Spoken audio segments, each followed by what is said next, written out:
to do with the research volume for 2021. This one in particular is 13.2 Reproductive Work as a Crucible for Labor Innovation. And I won't, in the interest of time, I won't go over all the bios of all of our panelists, but you can find those on the discussion thread for this panel session. But just to quickly introduce them by name. So we have Bob Bruno from the University of Illinois at Urbana-Champaign and Victor Devinatz from Illinois State University. And Bob will be presenting the role of U.S. labor education and worker education in revaluing workers, historical, current, and future perspectives. Then we'll have Bill Herbert from Hunter College and Joseph van der Naald from City University of New York.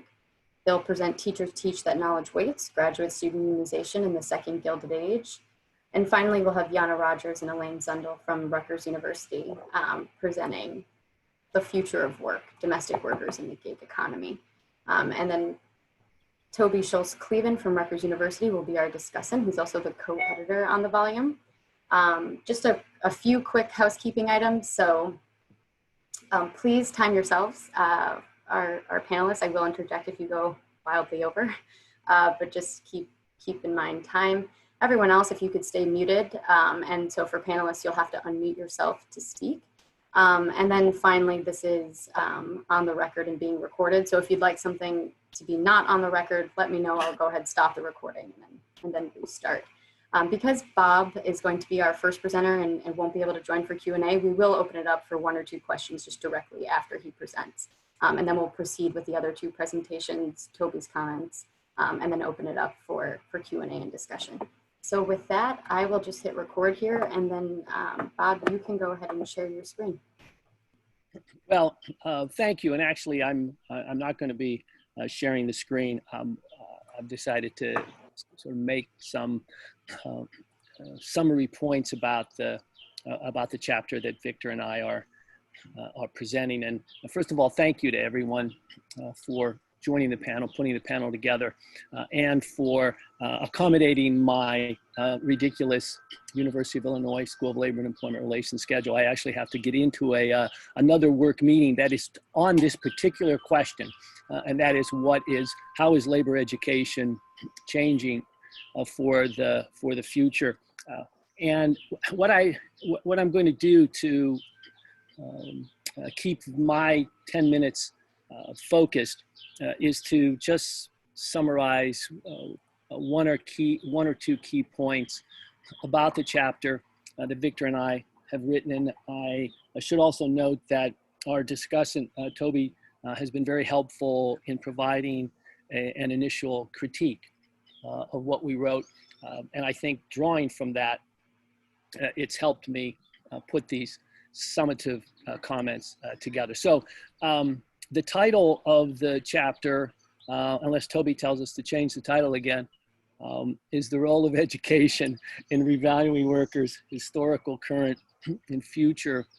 And I think what I'd like all of you and the audience to take away is that what we have here, I believe, is a tale of 2 rather dependent pedagogies, or kind of a matter of divided purpose for worker education. And you can see an evolution of what worker education is about by looking at 2 different time periods. One period prior to 1945, a period that economists, political scientists, labor historians would see as the pre-institutionalization of collective bargaining. And during that period, the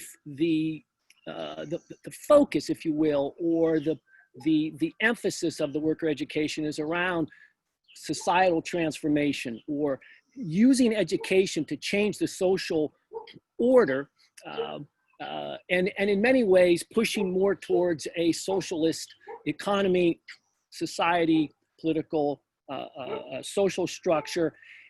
It always included the hard practical tools. Those were always part of it.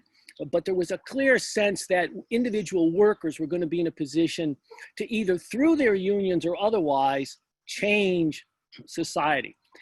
And then we have World War II, collective bargaining gets institutionalized, union membership grows extensively, the institution itself becomes a real formative entity. And then the balance shifts towards more pragmatic technical skills training that's more about officers being better at what they do, union officers being more efficient at what they do.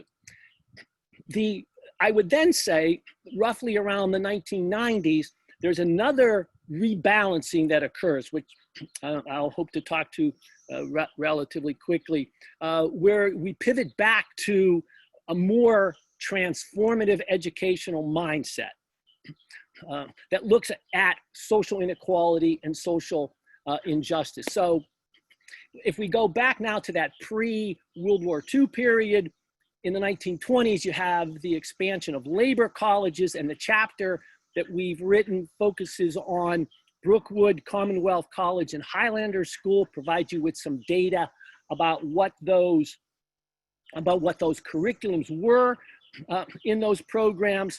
And they were about technically developing leadership. So I don't want to give the wrong impression that practical skills weren't being taught, but it was adhered to ideas around fighting racial discrimination and economic inequality and social justice, the formation of a labor party, and the advancement of socialism, so that you were making the union not only efficient at what it does, but you were helping the working class rank and file members to be more politically involved. So we can think of it as raising class consciousness, along with pragmatically being able to represent workers in the more mundane ways that unions would do that. And then after World War II, we see this shift. And there were two seemingly dominant factors that brought about this shift into both a different ideological mindset and a physical environment. So first we get the influence of John R. Commons and the industrial relations schools, and we see a shifting and an expansion of university-based labor education programs like the one that I represent. In 1955, then, you get the merger of the AFL-CIO and a more business unionism approach to where labor and capital come into some broad compromise. And so the educational curriculum is focused on what are the common interests between labor and management, and how can they both function as institutions to continue to advance post-war capitalism. And now the shift is more to nuts and bolts, bread and butter classes, communications, labor history, grievance handling, organizing, health and safety. Again, these were classes that were taught during the 1920s, pre-World War II, but again, it's a question of the emphasis, right, or what the primary purpose was. And now it seems to shift more to increasing the overall institutional efficiency of the labor union. And the goal was on leadership development and helping workers to understand the role of organized labor. The education was an attempt to strengthen the identity between the individual worker and the union itself. When we get into the 1960s, for the first time, there is actually a public acknowledgement between the academic labor educators and the labor movement around a set of principles. So they actually write up a set of principles. And again, the focus is on these tool courses.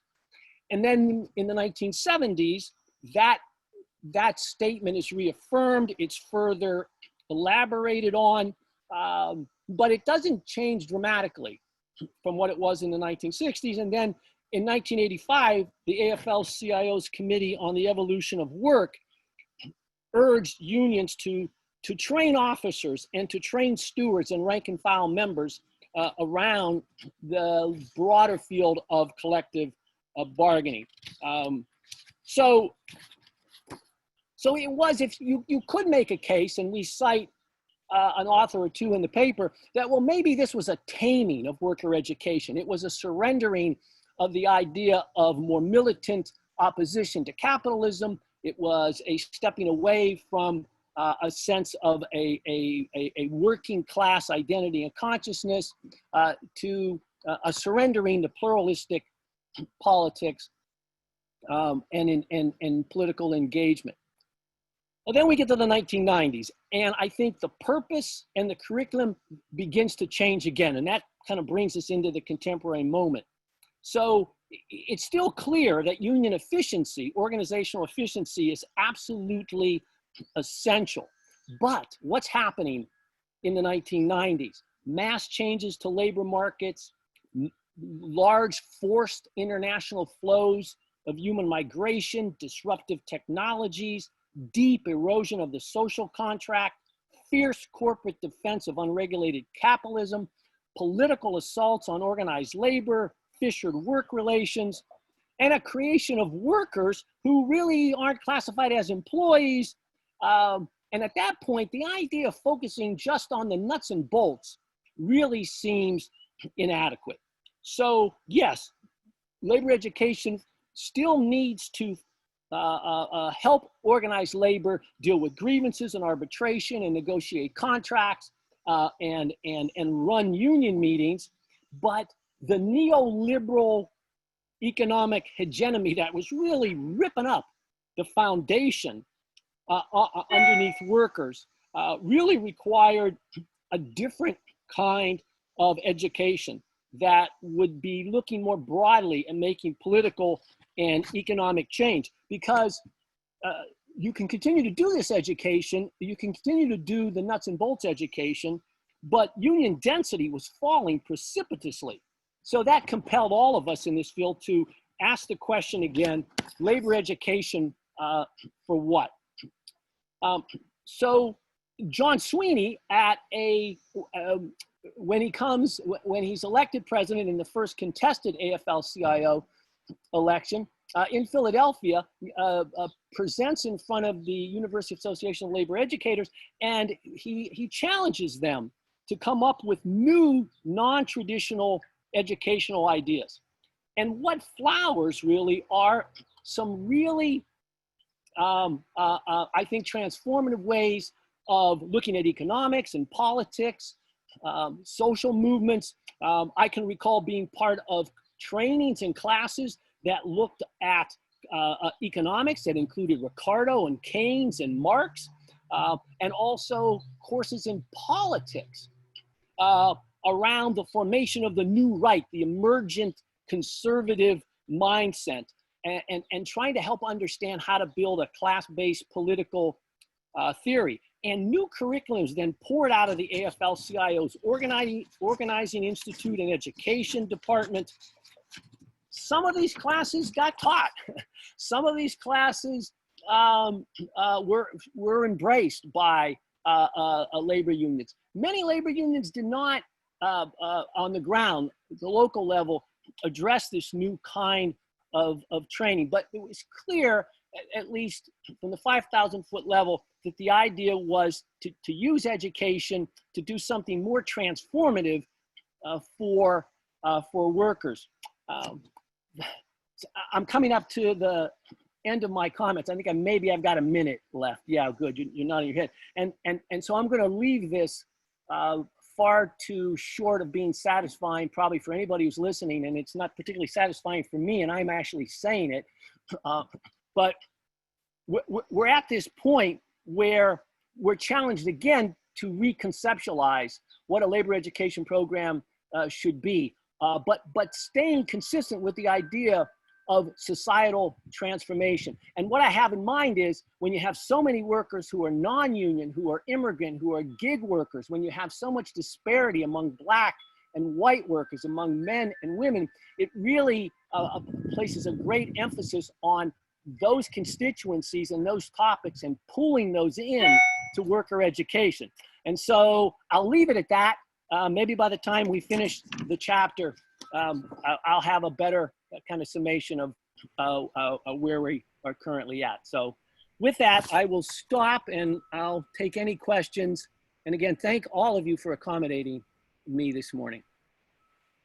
Sure, Bob, I think we have one question here in the chat from Bill. Is there a relationship between ebbs and flows of funding for labor education and the changes you described? Well, good question, Bill. Well, there's certainly ebbs and flows in funding. I do think it's certainly easier to fund programs that seem to be in partnership with the interest of management and business schools to create better leaders who are able to function and guide institutions. Less of an inclination to support more radical forms of pedagogy. I will be honest though, Bill, I haven't looked so carefully at the actual flow of dollar support. I will tell you that it's that whole dollar question, that whole funding question, as you know, it is so complex, and there's multiple factors, and not all of these programs, labor ed programs, have been equally impacted by them. I could use my own as an example. We have grown our program and our funding. It took a bit of a fight, and it has been secured. And we've gone through these evolutionary states of what our curriculum focuses on. I never had a real, though, sense that the ebbs and flow of the funding had to do with what we were specifically teaching. It was more a question whether or not a program that is so grounded in extension teaching belongs in a university that provides undergraduate instruction. It came down much more to whether or not you were generating undergraduate tuition. But honestly, Bill, until you asked the question, I haven't thought to try to correlate the numbers closely with the evolving curriculum. Good question, thank you. And so, Bob, I don't know if you have time for one other quick question before I know you have to step out. We have a second one here. And if you do have a minute, does the ebb and flow of particular unions engaged with the labor ed program also shape the nature of content? That's a great, that's a great question. I actually do think it does. I think there's some relationship between how the level of engagement and partnering between the labor movement and labor ed programs, and then who's actually utilizing those programs. You know, if we think in a sort of crude way of the labor movement as having more conservative, nuts and bolts focused collective bargaining unions, and others that have a greater sense of social policy and have and practice broader progressive practices, you would think there would be a difference in the kinds of work that flows out of those. And so I'm inclined to think that relationship exists. However, I will tell you that some of our most, what I would call more revolutionary or radical transformational education that we do in Illinois, we do with unions that that you and I would identify as being more in the conservative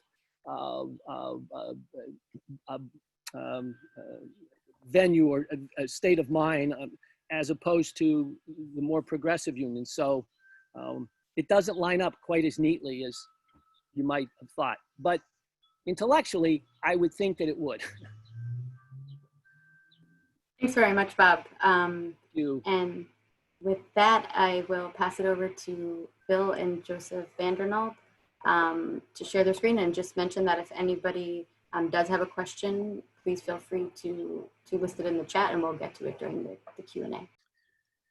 Great, thank you, Alysa, for chairing this session, and Toby and Todd for their leadership on the volume. And thank you, Bob, for your great presentation. It's always troubling when we have to follow Bob, and we'll do the best we can. So let us begin our discussion by acknowledging the historic tentative agreement for graduate assistants reached yesterday at Harvard, which will be the 8th contract in the private sector covering over 10,000 graduate assistants. In some ways, it's similar to the decision by the Supreme Court in Bostick yesterday, showing a social movement or a movement regarding labor that leads to results after many, many decades of activism. So what I'm going to be doing is we're going to start with, well, the last time graduate assistant unionization growth was examined was in 2012. And since then, our research center has been tracking new formal unionization efforts, including collecting data from primary sources. Our database includes outcomes, ballot tallies, bargaining unit sizes, and composition, national union affiliations, and strike activities over the past 8 years. In our upcoming chapter, we'll demonstrate and analyze the significant growth and representation over the past 8 years. We'll also contextualize the growth within the history of graduate assistant organizing, including the issues raised, the obstacles faced, and the means applied.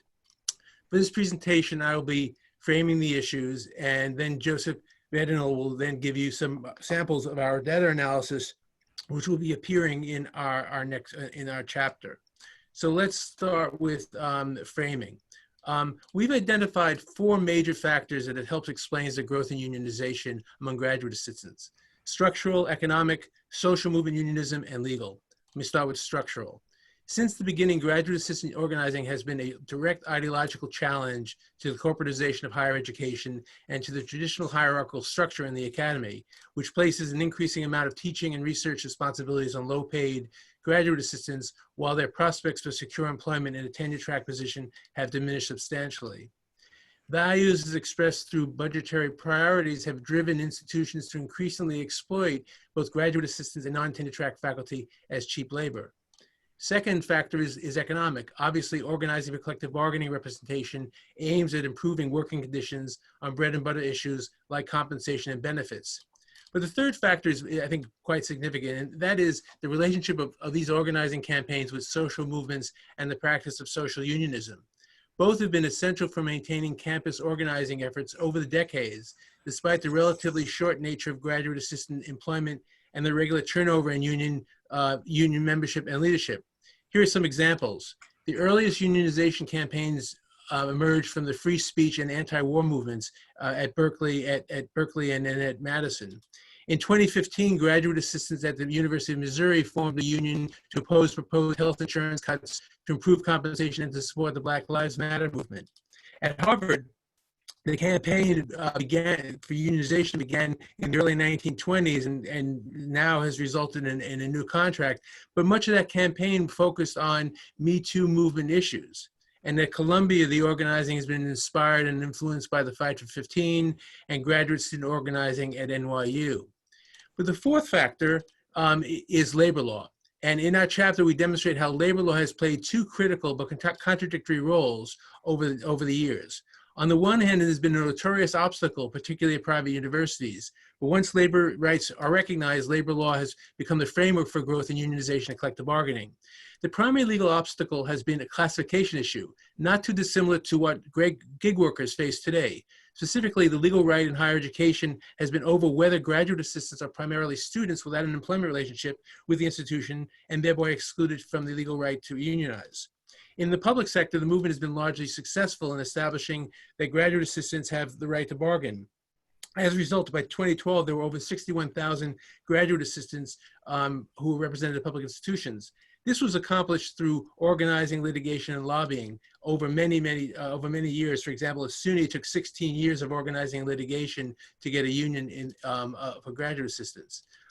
So in the private sector, though, things are quite different, except for a short period of time when Wilbur Liebman was chair of the NLRB. Between 2000 and 2004, the NLRB precedent had classified graduate assistants as primarily students and not entitled to collective bargaining. But in 2016, the NLRB ruled in Columbia University that graduate assistants do have the right to unionize, and Joey will explain what the significance has been regarding the opening of that legal dam, which led to an extraordinary flood of formal unionization efforts at private universities. So lastly, I just want to mention two important points about innovation in this movement. One is that unlike other organizing among academic labor, most of the unionization efforts have been for graduate assistants have been supported by former industrial unions representing, for example, in 2012, representing 50% of all graduate assistants at public colleges. More remarkable is that the UAW and SEAU represent 79% of the graduate assistants who've been organized over the past 8 years. Finally, I just want to mention that the window that has been opened, the curtain that has been raised is now potentially going to be closed on organizing in the private sector by graduate assistants with the NLRB rulemaking. If the rule is finally adopted, it would mean it would be overturning Columbia University. So with that, I would now like to turn over to Joey Vanderbilt, who's going to review our data analysis. Joey? Thanks, Bill. I trust everyone can hear me okay. I want to follow up Bill's overview with a presentation of some data that we've collected that further illustrates the graduate assistant unionization boom since 2012. So at the end of the presentation, I hope to leave you all with sort of 3 takeaways from the research that we've conducted. First, while there has been growth in grad assistant unionization at both public and private institutions since 2012, the majority of this growth has really taken place in the private sector. Second, where grad assistants have been permitted to vote, they have voted overwhelmingly in favor of unionization. Third and lastly, strikes and other disruptive tactics have played an important role in bringing universities to the bargaining table, particularly after 2016. So this first graph that you can see displays both growth per annum in new graduate assistant units, union members measured as a total of the unit sizes of newly certified bargaining units per year, as well as the total growth in new members year after year. So though in this presentation we have been highlighting the period since 2012, really the majority of unionization growth occurred between 2017 and 2018, as you can see from the graph. This was concentrated primarily among units at private universities. So since 2012, there's been 6 new grad assistant bargaining units in public universities, but 11 at private universities. And of those 11 new units, 10 were certified or recognized after 2016. And as Bill has noted, grad assistant unionization really has many causes. However, the concentration of growth among grad assistants at private universities between 2017 and 2018, in particular, is due in large part to the elimination of legal barriers that Bill detailed. This change in the law has lifted barriers to new opportunities for these really sort of long-running grad assistant union campaigns to finally gain formal recognition. Next slide, please, Bill. The second slide here is a table of voting behavior of eligible graduate assistants in 31 union elections between 2012 and 2019. That's 6 in the public sector and 25 in the private sector. We've separated these elections by outcomes where the majority voted in favor and where the majority voted against. The proportions are the average proportions of votes in favor and votes against unionization by election outcome type. So what we found is that among elections where graduate assistants voted for unionization, they did so by wide margins. As you can see, a nearly 3-to-1 margin in the private sector and a nearly 4-to-1 margin in the public sector. And where they voted against unionization, the vote margins were very, very close. So in this table, we don't delineate whether the unit was certified following an election, as some of the private sector efforts were withdrawn following election to avoid the overturning of the Columbia decision, as Bill has detailed. But taken together, we interpret these findings as evidence for support for unionization among grad assistants when they've been given the opportunity. And this is particularly the case where universities have not opposed or interfered in elections, which we found to be generally the case since 2012. Next slide, please, Bill. So this final graph that I want to show you displays strike activity by graduate assistant unions since 2013. The period since 2013 has seen an uptick in the use of graduate assistant disruptive actions, including work stoppages to pressure university administration to recognize or bargain with graduate assistant unions. After 2017 in particular, there's been a marked uptick in strike activity among graduate assistants at private universities. Between 2018 and 2019, 4 strikes were conducted at private institutions, including one lengthy one of 29 days at Harvard in 2019 over to bargaining impasses with the administration. And at Columbia University, while the administration initially refused to bargain with their newly certified grad assistant unit, in April 2018, grade strike is believed to have finally brought the university administrators to the bargaining table in November of the same year. Though I should note that their bargaining has since been stalled and another strike authorization vote was held in March. So about out of time there. Thanks very much for the opportunity to present our research, and we really look forward to any comments and questions that you may have. Thanks, Bill and Joseph. Yana and Elaine, you guys are up next.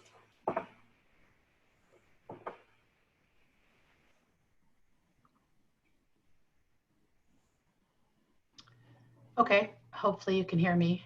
My name is Elaine Zundl, and I'm presenting with Dr. Yana Rodgers. We're both from Rutgers University.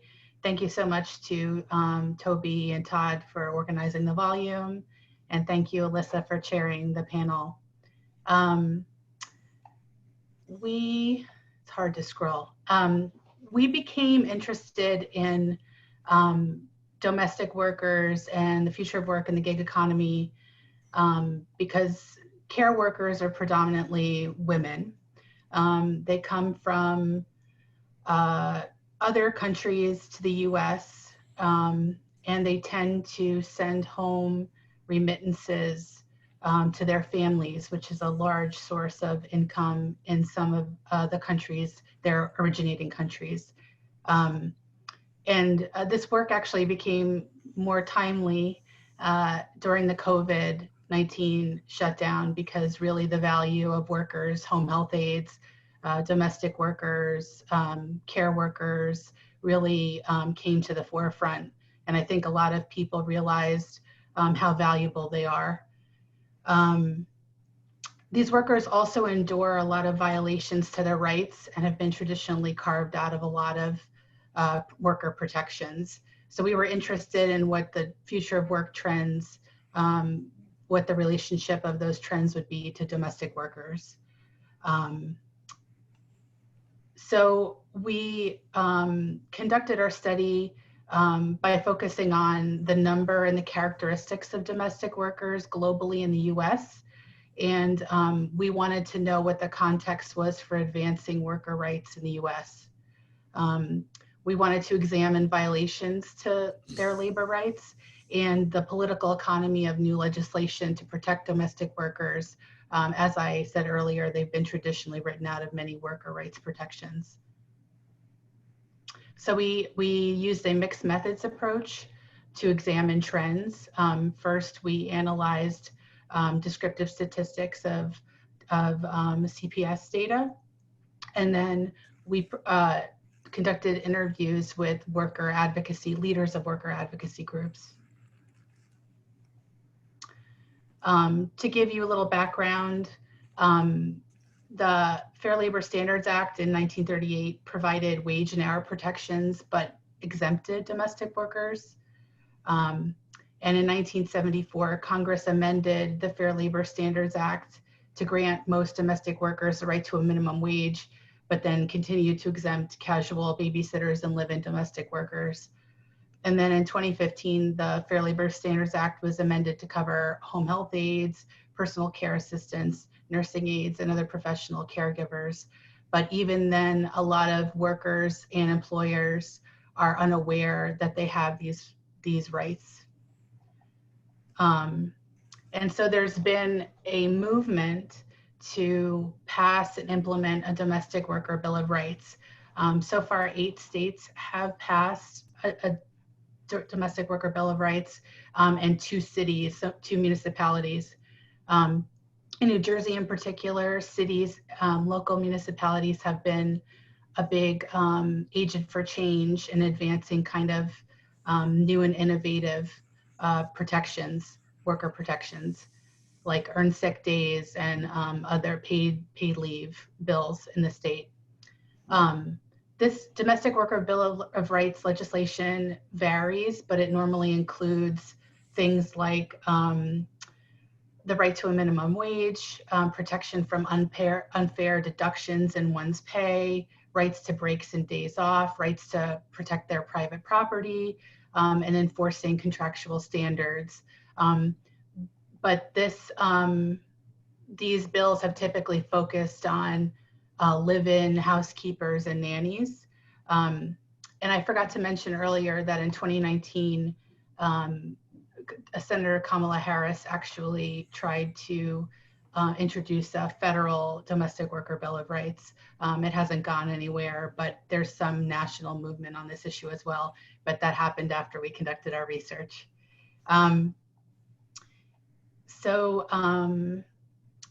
In the gig economy, care work is now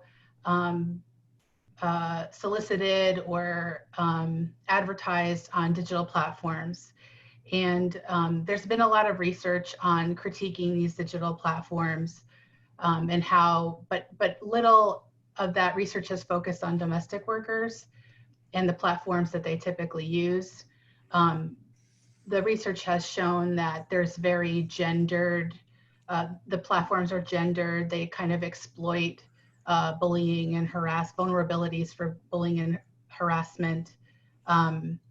They tend overall to give more power over to employers and reduce the negotiating efforts that employees have had in the past, or domestic workers as private individual contractors have had in the past.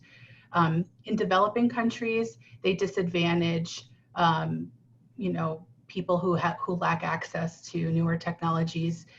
But there is a potential for worker organizations to help influence the development of these platforms and make them more worker friendly or more equitable. So I'm going to turn it over to Yana. What we wanted to do was get a look at the prevalence and incidence of domestic workers globally to get a sense of where the US stands. And then we also wanted to look within the US at who was represented among domestic workers. So this is data from the International Labor Organization showing that by far, globally, most domestic workers are employed in Asia, and a lot of that is indeed China and India. And this is where domestic workers are working. And you can also see in most regions, they're predominantly women. Next slide, please. What stands out in terms of how important domestic work is as an occupation here is the Middle East, especially for women. Over 20% of all employed women in the Middle East are domestic workers. And that's followed by the Americas.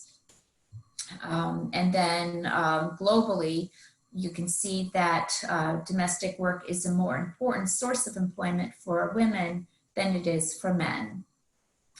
Next slide, please. So here's some data from the CPS, their outgoing rotation group from 2003 up until 2019. That was just made available a little while ago. And what's interesting is the absolute number of house cleaners, nannies, home daycare providers, and non-agency-based health aides has roughly stayed the same for the last 16 years, but where we've seen a surge in the number of domestic workers is in agency-based home health aides. Now, by far now, that is the biggest share of domestic workers in the US. And you can also see here how we defined domestic workers in our analysis. And this is consistent with an earlier report by Heidi Shearholz looking at domestic workers. And overall in the US, we have about 2.5 million domestic workers. Next slide, please. They don't earn a lot. Looking at non-domestic workers in the US, on average, domestic workers earn about $4 an hour less, something like that. And if you look in real terms, this is nominal wages. In real terms, their hourly wages have stayed flat. A little variation between the different kinds of domestic workers, but by and large, as an aggregate, they fall far below non-domestic workers in the US. Next slide, please. What we found was particularly interesting was looking at the demographic characteristics and just the extent to which domestic workers are women, immigrants, and non-white compared to all other occupations lumped together. So on average in the US, this is for the last 3 years, averaged together, 92% of domestic workers are women compared to just 46% of other occupations. And they are mostly US born, but 35–36% are immigrants, and that's also higher than other occupations in the US. And about 60% of domestic workers are non-white, compared to less than 40% of non-domestic workers. Next slide, please. But there is quite a bit of variation across the different categories of domestic workers, which is quite interesting. So the most percent female is nannies. And also interesting, we see a very high share of immigrants in house cleaners, far greater than any of the other domestic workers. So chances are, if you have a house cleaner, your house cleaner was not born in the US. And also where house cleaners stand out is their very high representation of Latina workers. Again, much higher than the other domestic workers. Home health aides, agency-based, are the most white. They're the most US born, as well as non-agency based. And what else stands out here? They are the most non-white, also home-based agents, health aides. Next slide, please. Now I'm going to turn it back to Elaine, and she's going to talk about our qualitative research. So for the qualitative component, we interviewed 12 leaders from 10 nonprofit worker advocacy groups. And this also included interviews with leaders of 2 organizations that develop digital platforms for home health aides and house cleaners. And at the time of researching for this piece, groups were concerned primarily with the prevalence and lack of penalties for wage theft and the enforcement of wage theft laws for many low wage occupations, not just domestic workers. And this made them slightly reluctant to focus only on domestic workers. They were interested in how to train and educate workers to advocate for their rights, how to protect workers that were undocumented, and the difficulty with organizing domestic workers because they tend to be isolated in individual homes, making it hard to reach them as a group. The Domestic Worker Bill of Rights that had been passed in other states didn't address major features of focus of future of work, which is that house cleaners are increasingly independent contractors, and many of the domestic workers in New Jersey clean multiple houses and are exempt from worker protections. There was a little interest in the Domestic Worker Bill of Rights at that time, but now the National Domestic Worker Alliance has been working with advocacy groups to consider introducing legislation in New Jersey. Since we did this research, the advocates have also been able to introduce other legislation and advance earned sick leave bills and paid leave bills, and they also won a wage theft bill with steeper penalties than had previously been in New Jersey.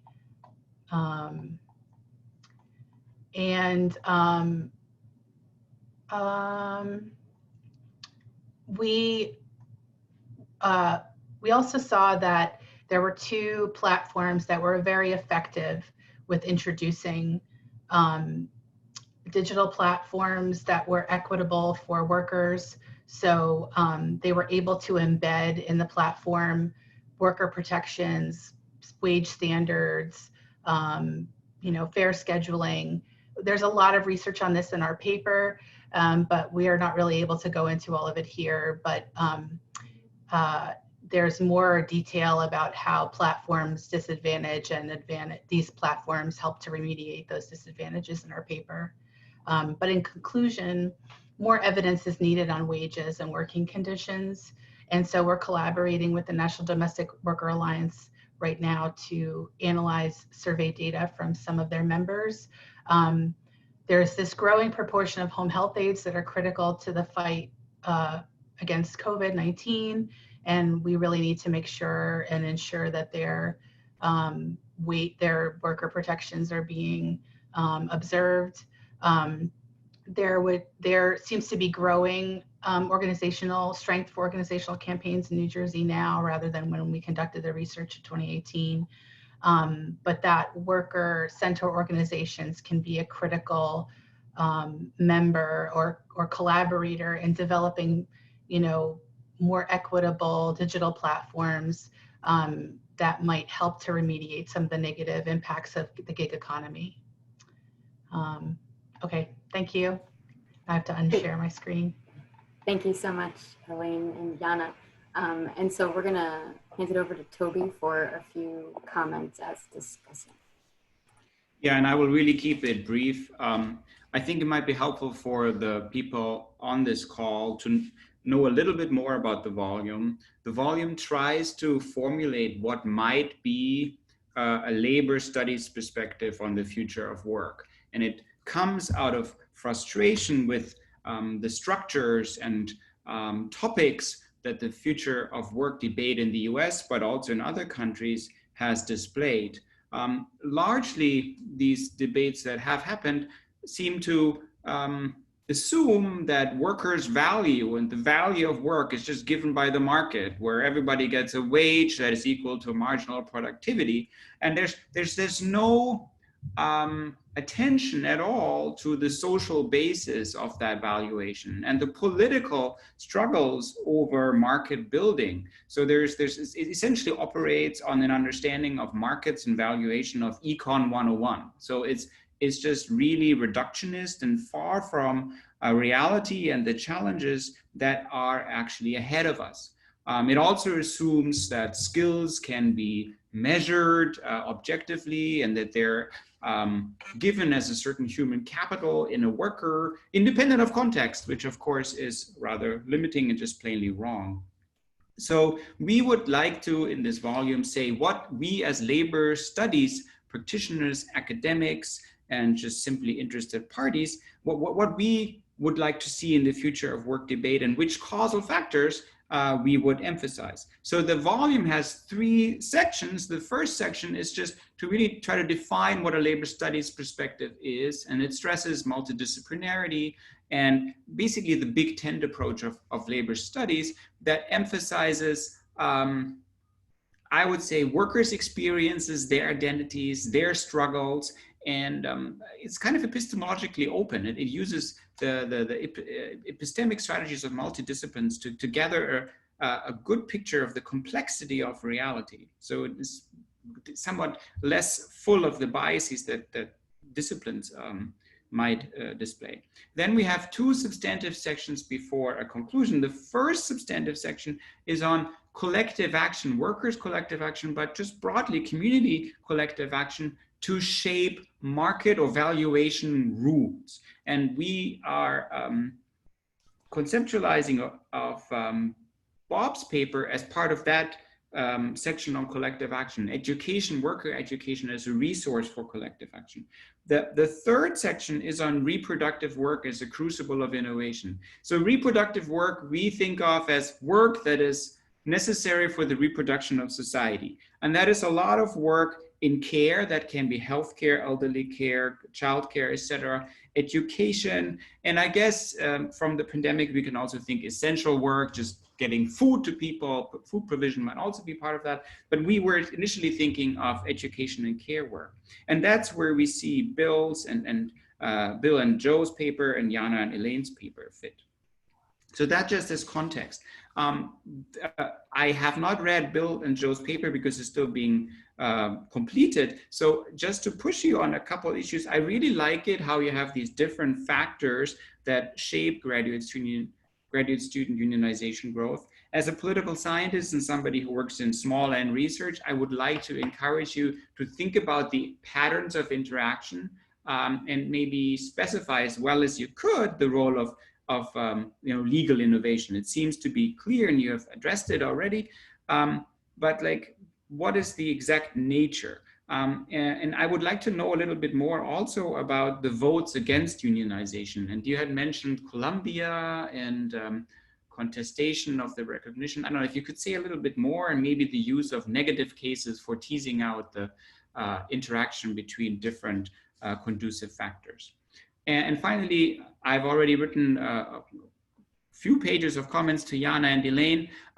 This is clearly a very rich paper, and the gist of my comments would be to clarify what of your of the amount of data that you have could be seen as context for innovation in valuation that is driven by collective action. So to really bring the paper in line with the chapter, with the book, and speak to the debate that we have in the book. But that's all I want to say here, and I think there are good questions that we should use for the last 10 minutes. Great, so we can open it up to questions here, either if folks want to write in the chat. I see that we have a few already, or if you just want to raise your hand, you can do that as well. I see here we have a question for Bill and Joseph, and feel free if the panelists or sets of authors also want to respond as well to some of Toby's comments as context. But can you speak to the relative strengths, weaknesses of different GSE unionization strategies? Well, first, Toby, thank you for your thoughtful comments, and I appreciate the question. So first, we do, our database includes losses, and we are going to be examining that and doing an analysis of that. So it's not, in light of the world we're in, we wanted to present the positive, but certainly the negative is as important for analytical purposes. With regard to strengths and weaknesses, one of the things that I think is we're writing and thinking about is the fact that graduate students have historically not organized with faculty. This is true for tenure track faculty, and there's reasons for that because they're not in the private sector. They're not eligible, but in the public sector still, there's been very few situations where there's been organizing by graduate assistants with non-tenure track faculty or tenure track faculty. And what's even more interesting is that the wave of increase of growth in graduate assistants has taken place simultaneously with growth among non-tenure track faculty unionization. Yet there's been, as far as we can tell, no situation where there's been joint organizing. And I think that the likelihood is that if they organize together, they may be a lot stronger than be organizing separately. But also what's interesting we didn't get to is that the graduate assistants in at least 4 of the schools that have been recently certified and have contracts include undergraduate assistants. So there seems to be a greater understanding of community of interest between the graduate assistants and undergraduate assistants than between the graduate assistants and either non-tenure track or tenure track faculty. And so I think strategically the question is sort of the question of a uniting issue of composition and what would provide the greatest strength for graduate assistants. There's some literature which we cite which says that when graduate assistants organize in combined units, they do better than if they do it separately. Thanks, Bill. And here's a question from the chat for Elaine and Yana. It was interesting to note the number of domestic workers has stayed the same over the last 16 years. How is that workforce being reproduced, however? And if new workers are coming in, where are the older workers going? I want to say that of the different categories, some of the other categories have stayed the same, but there's been a huge increase in the number of agency-based home health aides. So that has caused the total number of domestic workers to increase quite rapidly. So it's all coming from, the demand for home health aides as we have this aging population and people looking for care for their elderly loved ones. So in terms of where new workers are coming in, I would say among domestic workers, it's really among home health aides, especially those hired through an agency. And Yana, I don't know if you want to speak to Bill's question from before. Have you examined the efforts in New York for collective bargaining for domestic workers? We did not really emphasize that, but given Toby's comments and Toby and Todd's efforts to try to have a cohesive volume, we'll do that quite a bit more in our revision. So we have our charge ahead of us, but we did not do that much on collective bargaining. Elaine, did you want to speak to that also? Or did it come up in some of your interviews? Elaine did the interviews. So I want to credit No, her. at that time, really the issue is wage theft. So and now that maybe that the wage theft bill was enacted or is being implemented, maybe there's more focus on collective bargaining, but I don't know. Great, thank you. And just pulling out here another question for Bill and Joseph. Have there been any efforts by students in law school and medical schools to organize into a union? In the data that we've accumulated, we've not seen any specific organizing in among medical student, medical students or law students. In the medical field, though, obviously interns and residents and house staff have been organized for many years. And the NLRB a long time ago in 1999 ruled in Boston Medical that they are employees for purposes of the NLRA. And in the public sector, similarly dating back to the early 70s, in places like Michigan, they've been found to be employees. But in our data set from 2012 to current, we have not seen either of those groups in the organizing efforts. Bill, may I just offer one slight correction, which is that in early 2019, the Oregon Health and Sciences University graduate students unionized with Ask Me. But I think that to Bill's point, that's a rarity. We haven't seen, that's like the only instance. Right.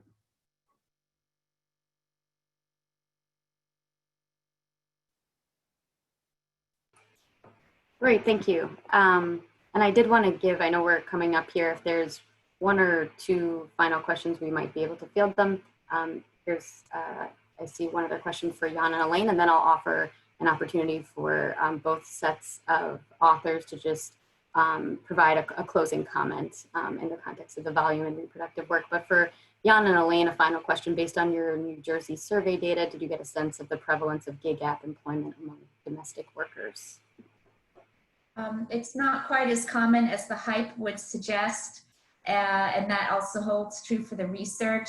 A lot of the research out there on the gig economy is very specific to drivers, and we see quite a few economists in particular getting data for drivers, but there's less research among domestic workers and their use of digital platforms, although attention is being paid to the potential of these platforms to be more worker-centered and more responsive to their needs. And again, let me turn it over to Elaine also for follow-up. And the New Jersey survey really focused on house cleaners. I think 99% or very high percentage of the sample was house cleaners. And so it may be that home health aides who use digital platforms in other studies and in other states may be more likely in New Jersey to use the digital platforms here. But that wasn't in the survey. It was mostly house cleaners, and they were not users of digital platforms. So I just want to take the last minute or so we have here and offer to the panelists opportunity for a closing comment if they'd like to make one, and to Toby as a co-editor of the volume. So Elaine and Yana, if you guys want to, or if you think you've sort of provided enough context, that's also fine. Thank you. It's been a great audience. I like the suggestions to focus more on collective bargaining, which really was not very much a part of our chapter. So I think that is the direction we'll take our revisions. And I think I appreciate the comments from Toby and others. I think that one of the things that we're going to be trying to show is that The example of the graduate assistant unionization efforts is really provides great lessons about the future of work, particularly on the issue of misclassification and the issues involving independent contractors, et cetera, who are now trying, slowly but surely trying to establish themselves for the right to unionize. And so that's going to be, I think, the lessons there is going to show that it takes decades and decades of activism and the important role that social unionism has played in that movement over the past half century. Yeah, I just would like to thank everybody who has presented for their great presentations and being part of this volume. I think, you know, we are actually engaging in this volume at a very appropriate time. We didn't know that we would, that the context would line up so much with what we're trying to do. But I think all of the papers in the volume will have to struggle or try to merge the richness of the case studies that they have with speaking to the debate that we're trying to have in the volume. And I think there's so much promise in these papers, and I'm really looking forward to putting them together, reading them, and then making them available, I understand, to all LERA members. And we're also trying to push this volume out. This is for those who are still on the call, beyond LERA. So next summer, if the pandemic allows, we will present this paper in other, or the book in other academic associations. And we already know that the Labor Studies Journal has agreed to have a symposium on the book, and you know, we're trying to convince some other outlets. So to really have an academic, but also policy impact with this statement. So thank you, and I hand it back to Alysa. Great, and I'll just echo Toby's gratitude to our panelists, to our discussing Toby, and for everybody who joined. Thanks very much. And I think we're all looking forward to the volume next year. So thanks everyone for joining for this panel. And thanks again to our panelists for great presentations. And in half an hour, we have the next panel on the volume. Just for those who are interested, let me just interject that. Okay, thanks, bye.